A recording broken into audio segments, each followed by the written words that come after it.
Hello, আসসালামু আলাইকুম বন্ধুরা। দেখেন, শুক্রবারের জুম্মা মোবারকের দিন। আর জুম্মা মোবারকের দিনে কাজ অনেকটা বেড়ে যায়। আর এর জন্যে আমি কোথায় যাচ্ছি বলেন তো? আর আপনারা অবশ্যই আমাকে দেখেন, তাহলে ভিডিওটা প্রথম থেকে শেষ পর্যন্ত দেখলে গান বুঝতে পারবেন যে আমি আসলে কি করছি। আর এই তো বের হয়ে চলে আসলাম বাইরে। বের হয়ে আসে দেখেন, এটাকে আমরা শুকাতে দিয়েছি। আজকে রোদ অনেকটা আজকে আমাদের এখানে, তো এটা শুকানোর জন্য রোদে দেওয়া হয়েছে। এটা কিছুক্ষণের মধ্যেই শুকায়ে যাবে। আর এটাকে আমরা তুলে আবার রেখে দেবো। বছর ধরে এটাকে প্রসেসিং করা যায়। এটা জ্বালানির কাজে ব্যবহার করা হয়।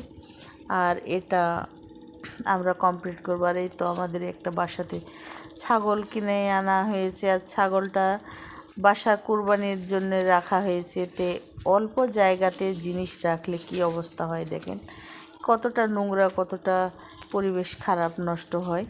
তে আসলে কি ছাগলের পাতাগুলো ভালো করে খাই নাই, তা আমি এখানে ধুয়ে আমি ছাগলটার খাবারের জন্য দেখেন নিয়ে আসছি ভিতরে। রোদ অনেকটা, আজকে বাইরে রাখা যায়নি। বাইরে থেকে বাসার ভিতরে সিঁড়ি রুমে রেখেছি। আর সিঁড়ি রুমের ভিতরে কেমন হয়ে ঘুমায় আছে। আসলে রং করেছি বাসাতে, কিন্তু নিচটাতে ফ্লোরে কাজ করা হয়নি। আস্তে আস্তে কাজ করতে হচ্ছে, সেজন্যে আর কি। তো এই অবস্থা আর কি। সবাই আমাদের জন্য দোয়া করবেন, ভালো থাকবেন, সুস্থ থাকবেন। আসসালামু আলাইকুম।